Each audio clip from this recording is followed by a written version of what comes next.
بنایا اور جس نے صحیح اندازہ کیا اور پھر راہ دکھائی، میں گواہی دیتا ہوں کہ اللہ تعالیٰ کے سوا کوئی معبود برحق نہیں، وہ اکیلا، اس کا کوئی شریک نہیں، اچھے اچھے نام اور بلند پایا صفات اسی کے لیے۔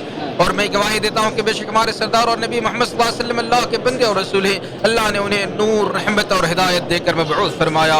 اور درود و سلام ہوں آپ پر، آپ کی اولاد پر، آپ کے ساتھیوں پر، اور جس نے بھی آپ کی پیروی کی۔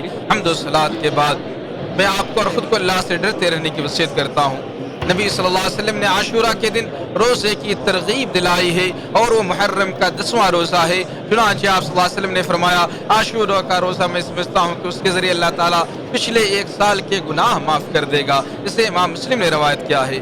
اور 10ویں روزے کے ساتھ 90 کا روزہ رکھنا بھی مستحب ہے، کیونکہ آپ صلی اللہ علیہ وسلم نے فرمایا اگر میں اگلے سال زندہ رہا تو محرم کی 9ویں تاریخ کو بھی روزہ رکھوں گا، اسے امام مسلم نے روایت کیا ہے۔ اے اللہ کے بندو، درود و سلام پڑھو رسول ہادی صلی اللہ علیہ وسلم پر، کیونکہ تمہیں اللہ تعالیٰ نے اپنی کتاب میں اس بات کا حکم دیا ہے، فرمان باری تعالیٰ ہے بے شک اللہ اور اس کے فرشتے نبی پر درود بھیجتے ہیں، اے لوگوں جو ایمان لائے اس پر درود و سلام بھیجو۔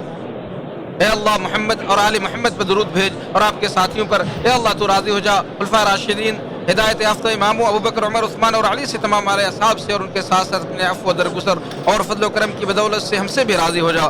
یا اللہ ہم تجھ سے جنت کا سوال کرتے ہیں اور ایسے قول و فعل کی توفیق کا سوال کرتے ہیں جو ہمیں جنت سے قریب کر دے۔ یا اللہ ہم جہنم کی آگ سے پناہ چاہتے ہیں اور ہر ایسے قول و فعل سے جو ہمیں جہنم کے قریب کر دے۔ اللہ ہم تجھ سے خیر و بلائی کی ابتدا و انتہا، اس کی جامع چیزوں اور اس کے اول و آخر، ظاہر و باطن کا سوال کرتے ہیں اور جنت میں بلند درجات کا سوال کرتے ہیں۔ اے میرے رب ہماری مدد فرما، ہمارے خلاف کسی کی مدد نہ کرنا، ہماری تائید و نصرت فرما، ہمارے خلاف کسی کی تائید و نصرت نہ کرنا، ہمارے حق میں تدبیر فرما، ہمارے خلاف تدبیر نہ کرنا، اور ہماری رہنمائی فرما، ہماری ہدایت کو ہمارے لیے آسان فرما دے۔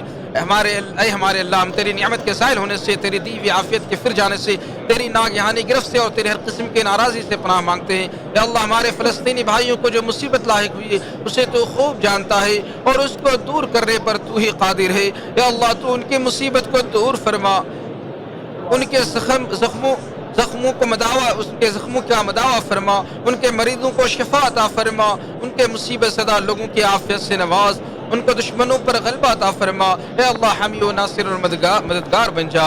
اے اللہ وہ بھوکے ہیں انہیں کھانا کھلا، ان ننگے پاؤں اور ننگے بدن ہیں ان کو ان کے جوتے اور لباس کا انتظام کر دے۔ وہ مظلوم ہیں ان کی حد سے بڑھ جانے والے صہیون کے خلاف مدد فرما۔